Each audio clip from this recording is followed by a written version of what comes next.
Imagine you could start a company that builds weapons of war and be celebrated as a hero.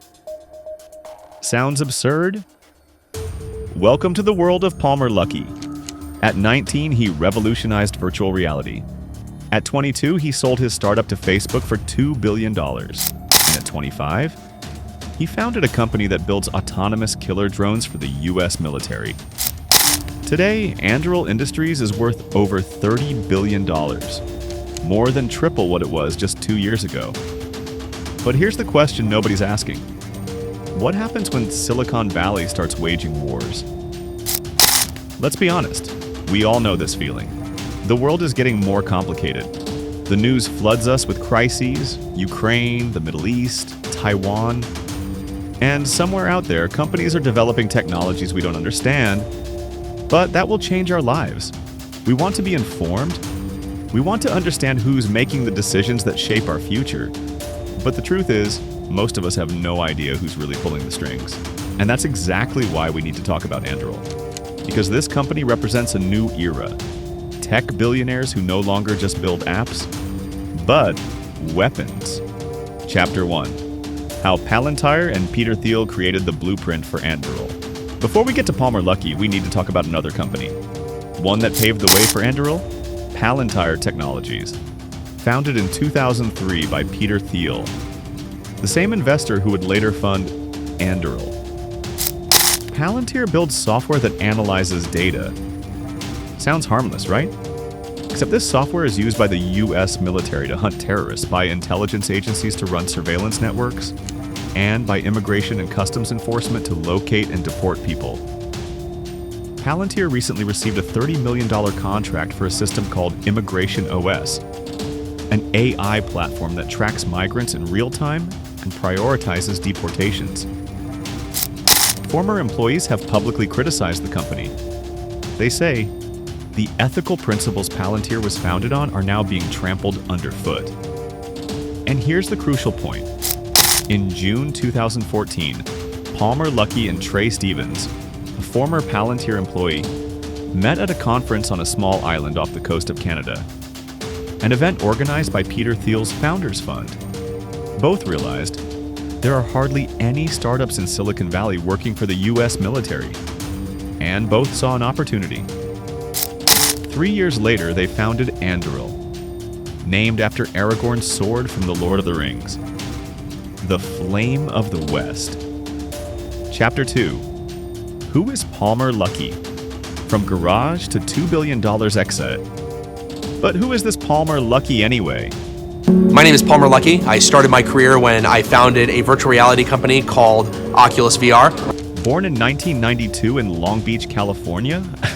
Homeschooled. His father was a car salesman. His mother taught him at home. The garage became his laboratory. At 15, he started modifying game consoles. At 16, he built his first VR prototype, a helmet that weighed almost 7 pounds and was, in his own words, incredibly uncomfortable. To fund his experiments, he repaired broken iPhones and resold them.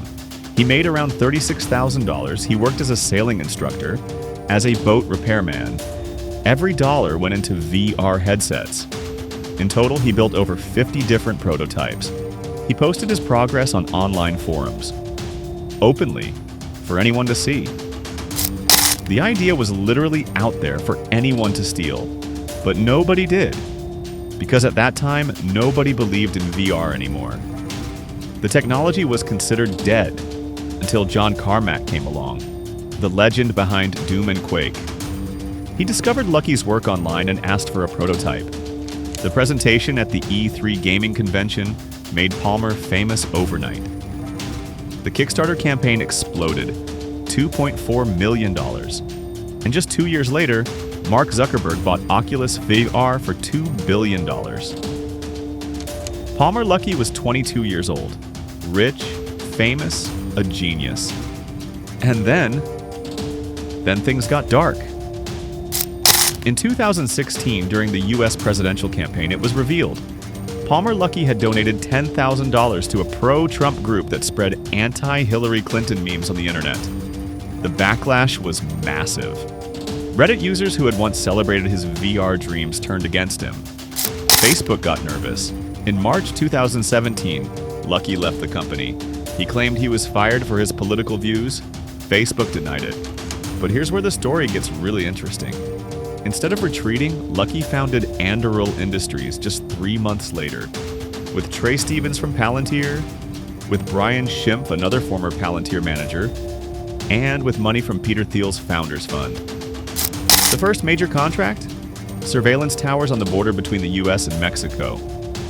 For the Trump administration. The man who wanted to transport us to virtual worlds now builds machines that kill in the real world. Chapter 3. What is Anduril? Inside the $30 billion AI weapons company. Today, Anduril is one of the fastest growing defense companies in the world. Valuation: $30.5 billion after the latest funding round of $2.5 billion. More than triple what it was at the end of 2022. The products? Altius, loitering munitions. Drones that circle in the air for hours before diving into their target. Ghost, reconnaissance drones for the battlefield. Fury, autonomous fighter jets designed to fly alongside manned aircraft.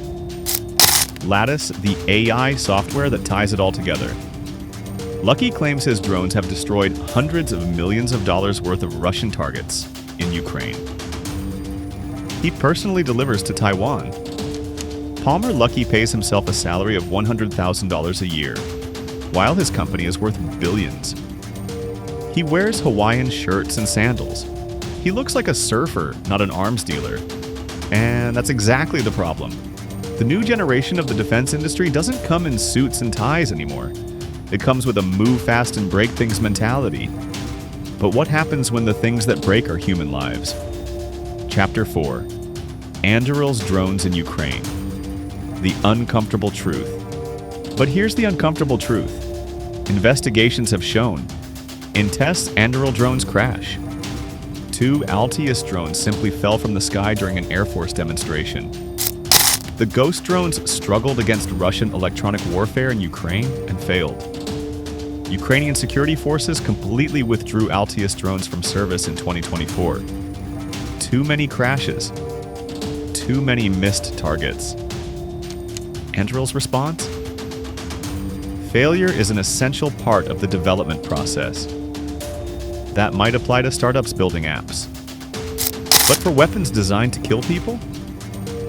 We live in a time when tech billionaires have more influence than ever before. They're no longer just building gadgets. They're building the infrastructure of modern warfare. Rheinmetall, one of Germany's largest defense companies, recently signed a strategic partnership with Anduril. The technology is coming to Europe, maybe even to your country. So what can we do? First, stay informed. The story of Anduril shows how quickly power dynamics can shift, from garage tinkerer to defense giant in less than 10 years. Second, question critically. When someone says they're building defensive technology to protect the West, who defines what defense means? And against whom? Third, demand democratic oversight. Autonomous weapons are no longer science fiction. They're reality. And they need regulation before it's too late.